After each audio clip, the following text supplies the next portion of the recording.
most people think, no, we can't train for that. We can't develop those skills. But we have found that you can actually train the mind for that.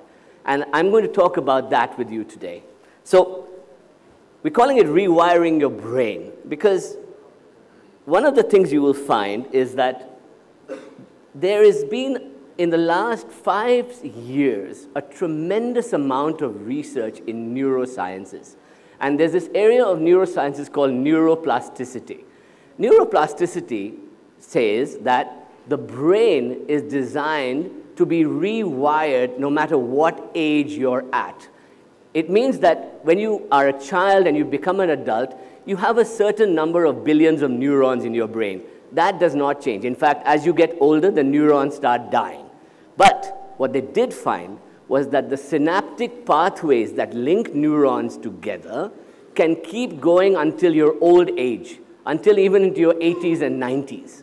And what they found was that by reconnecting different neural pathways in different ways, you can introduce new thinking, new ideas, new habits easily at whatever age you like. So nobody actually stops learning. And this was the big discovery of neuroplasticity in the last few years.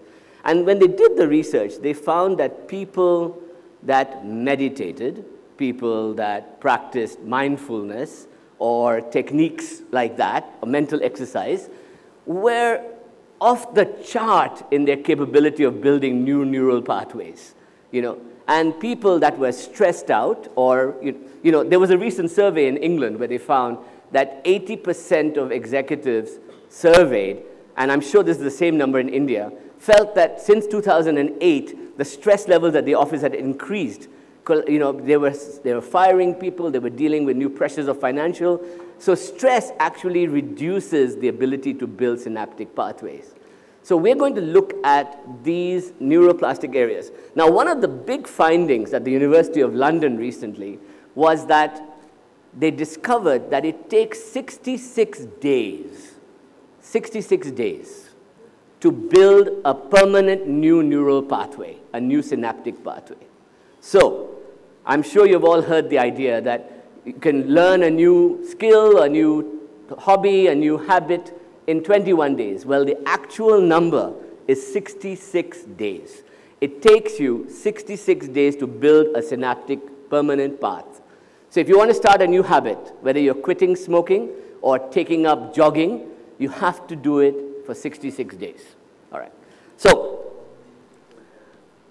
I'm going to talk to you about, has everybody here heard about mindfulness? Yes? Yes. Has anybody practiced mindfulness here? Ah, a nice new audience. I like that. Some of you have. Okay. Kind of. Okay. So mindfulness is a new development over the last 10 years, which integrated thinking from Buddhism, particularly Zen Buddhism, which in Buddhism it's called Samhata and Vipassana, right? Which is, Samhata means to come to a state of steadiness, awareness, complete awareness. So meditation actually doesn't make you go sleepy. It actually increases your awareness. And the other side of awareness was that once you have achieved awareness, can you act with intention? And that was the big question. And that is called Vipassana. So many of you have heard of Vipassana, the 10-day course where you go and sit and don't speak for 10 days and things like that. That's not the actual original meaning of Vipassana. Vipassana is a Buddhist meditation technique to introduce. Now integrate that with neurosciences and the new discoveries. And you have this wonderful area of mindfulness that's coming into training and coaching today, right?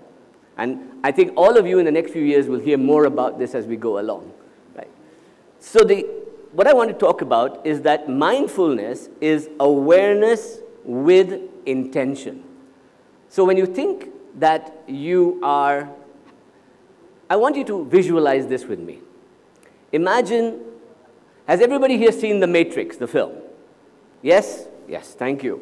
In The Matrix, there's this wonderful training sequence where Neo and Morpheus are training. Morpheus is training Neo. And he takes him to the city scene where he's going to meet agents and they're walking by. and he freeze frames the moment. And Neo is able to walk around and see everybody from above, from a distance, from around. Now imagine at every critical decision that you're going to make in your life, at the board, in the office, at home, watching children grow up, watching your staff evolve, you are able to almost instantaneously freeze frame the entire moment and observe it like a detached observer, like Neo in the Matrix. What intention would arise from that will be vastly superior to anything you could do by a quick decision, right? So I'm going to talk about that. So what I want to do is that the first step towards creating that awareness is what is called somatic awareness. For those of you who don't know what somatic means the connection between body and mind. So there's actual scientific evidence, and it was done at, I think, at Harvard as well as at MIT, that the body responds a few milliseconds earlier than the brain to a reaction, to something coming onto it. So if you feel something like stress, your body is going to react first. Your liver, your gallbladder, everything is responding immediately, well before your brain. A few milliseconds just before the brain actually tells the body what to think. Right? Now just imagine, if you are intelligent at the cellular level, and you are able to visualize that, to be aware of that, to be in the body, this awareness is the first step in rewiring the brain, in developing body intelligence.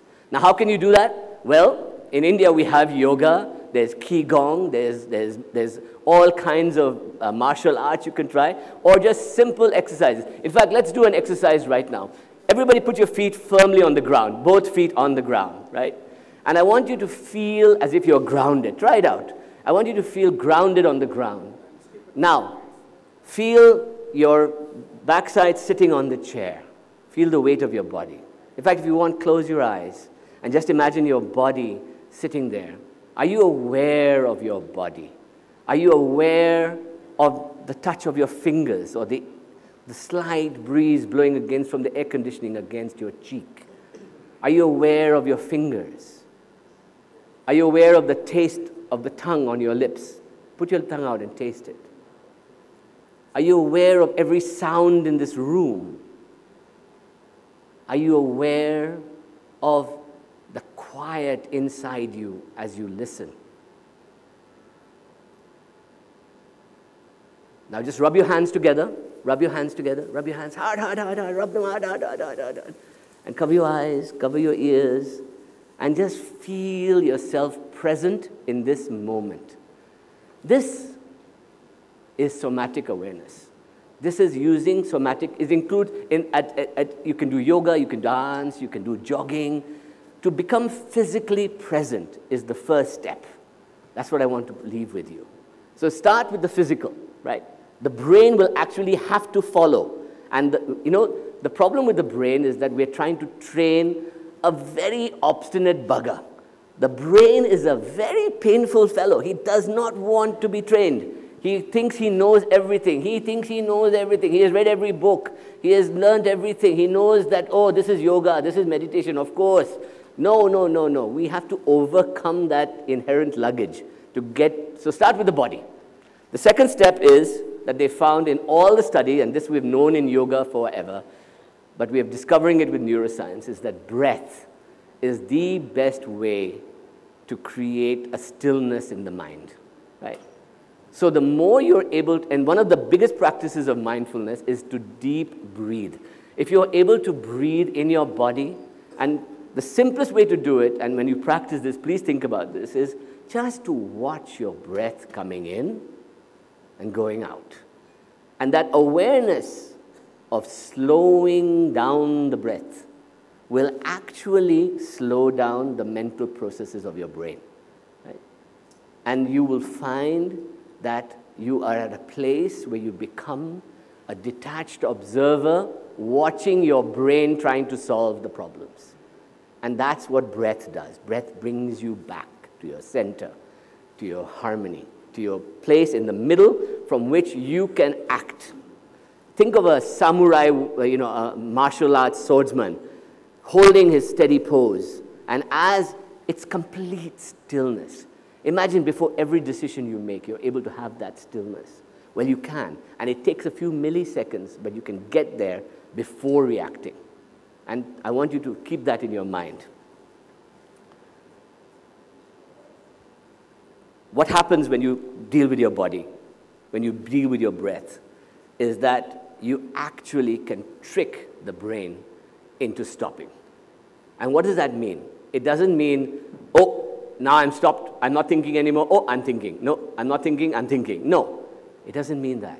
It means that before a single thought enters my head, I'm able to observe it like a detached observer. I'm able to watch myself thinking. So by breathing, by being in the body, we become almost a split personality, one observing and one doing, being, and happening. So, stop and be still means that the moment you're about to make a critical decision, or you're thinking something through, or you're going to act on signing a document, take a deep breath, be aware of your body, and just become completely still, and then from that place, apply intention. This one is the hardest one. There's a wonderful group in the UK that I am a part of, and excuse my bad language, but it's called the Just F It group, right? F//K group, right? I can't say the word because I feel bad here, but imagine being able to let go. Raja, you have a minute. Huh? You want me to go? You just have 1 minute. Oh, I have 1 minute left? Okay. So you've got to say F it, and you've got to get on with it, all right? Now that means that if something is really bugging you, pressure is on, just F it and let it go. And apply the breathing, apply the body, and come back to the brain, and the brain will obey. And you have to teach the brain to obey, right? So when the brain is completely still, at that point, even if it is for a microsecond, you have it still, right? The intention with which you act will be the purest, highest intention that you can produce in your body. And it's complete awareness. So what I want to encourage you all to do is to learn to become fully aware so that when you apply intention, it comes from the purest, clearest place inside you, right? And I want to end with a very simple koan from Zen, which says that you should at least meditate for 20 minutes a day if you can, or mindfulness. And if you are really, really busy, then you should meditate for 1 hour. Thank you. Thank you so much.